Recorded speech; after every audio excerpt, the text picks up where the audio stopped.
A palavra é Jesus Cristo. Segunda-feira, na 24ª semana do Tempo Comum, 16 de setembro de 2024. Memória de São Cornélio e Cipriano, Papa e Bispo mártires.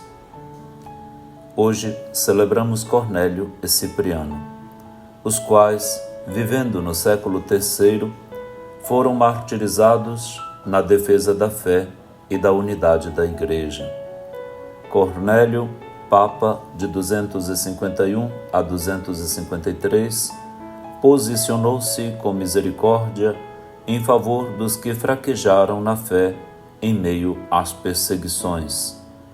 Teve como colaborador e amigo Cipriano, bispo que organizou a Igreja na África e nos deixou preciosos escritos sobre o culto cristão. A celebração dos dois santos nos faz recordar a comunhão da Igreja em todos os cantos do mundo em vista da propagação do Evangelho de Cristo. São Cornélio e São Cipriano, rogai por nós. Oremos, ó Deus, em São Cornélio e São Cipriano, destes ao vosso povo pastores dedicados e mártires invencíveis. Concedei que, por sua intercessão, fortalecidos na fé e na perseverança, trabalhemos incansavelmente pela unidade da Igreja. Por nosso Senhor Jesus Cristo, vosso Filho, que é Deus, e convosco vive e reina, na unidade do Espírito Santo, por todos os séculos dos séculos. Amém.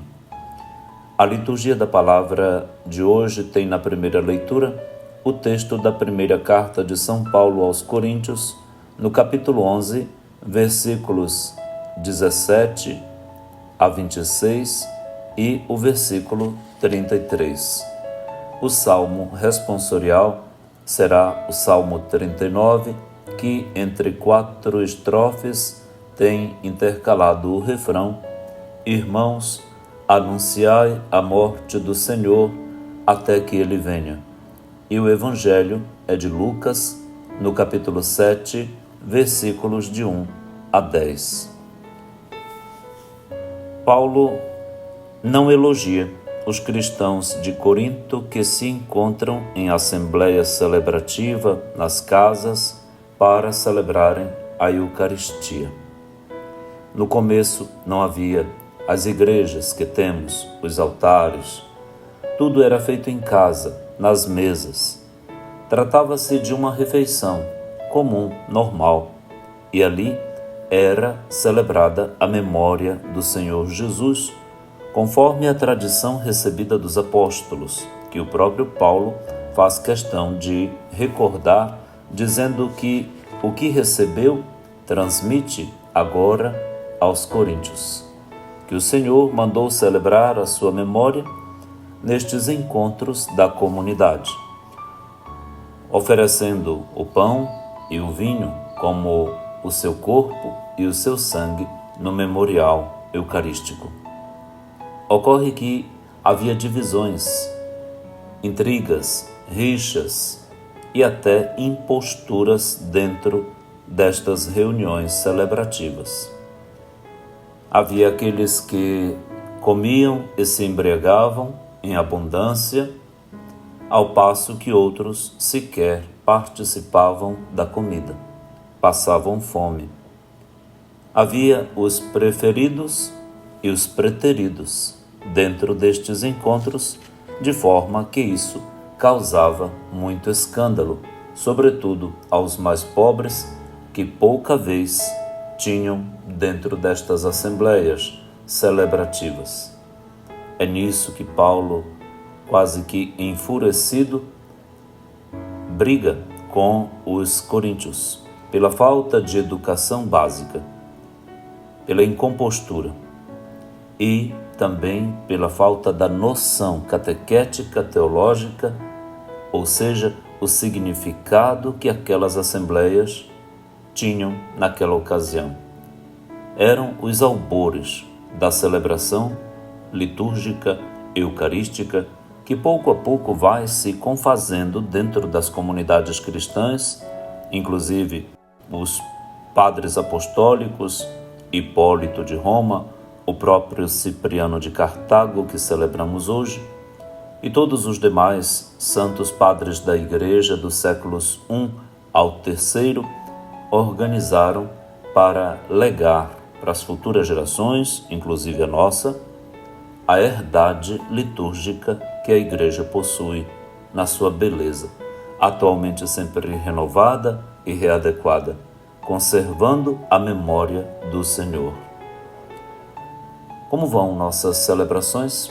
Como estão? Como nós as preparamos? Você é membro de alguma equipe celebrativa? O que faz nelas? Como se oferece, como se veste, como se porta, como lê, como participa da Eucaristia?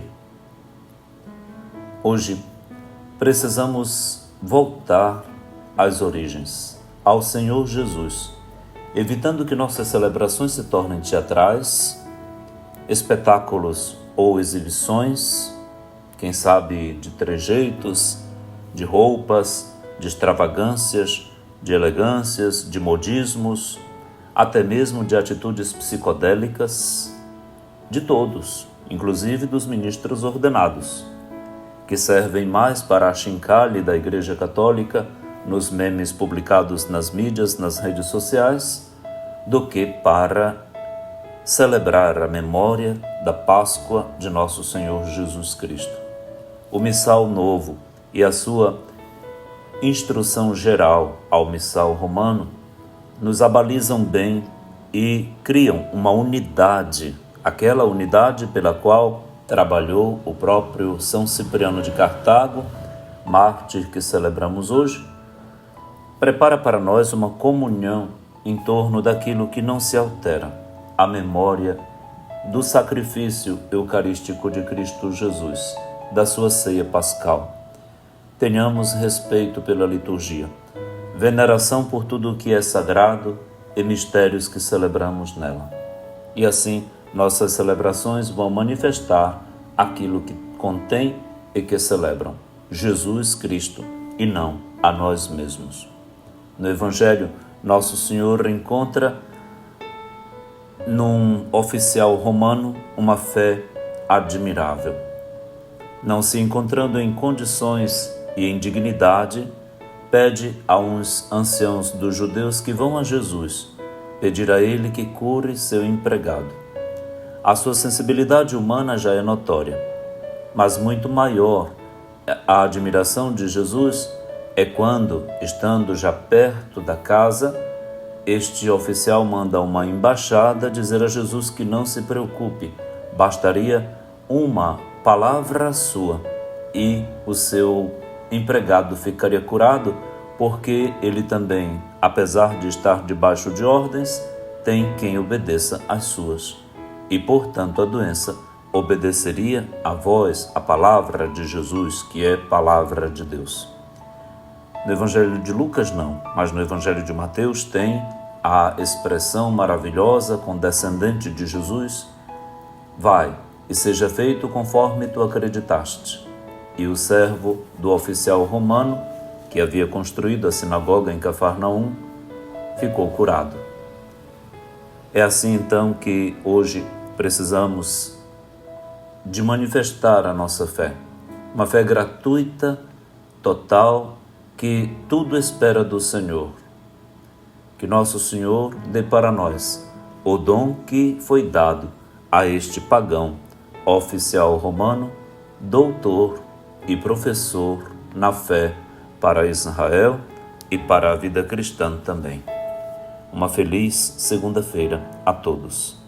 Pai nosso, que estás nos céus, santificado seja o vosso nome, venha a nós o vosso reino, seja feita a vossa vontade, assim na terra como no céu.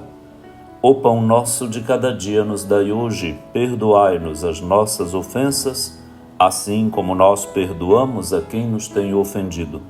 E não nos deixeis cair em tentação, mas livrai-nos do mal. Amém. Abençoe-lhe o Deus Todo-Poderoso, que é Pai e Filho e Espírito Santo. Amém.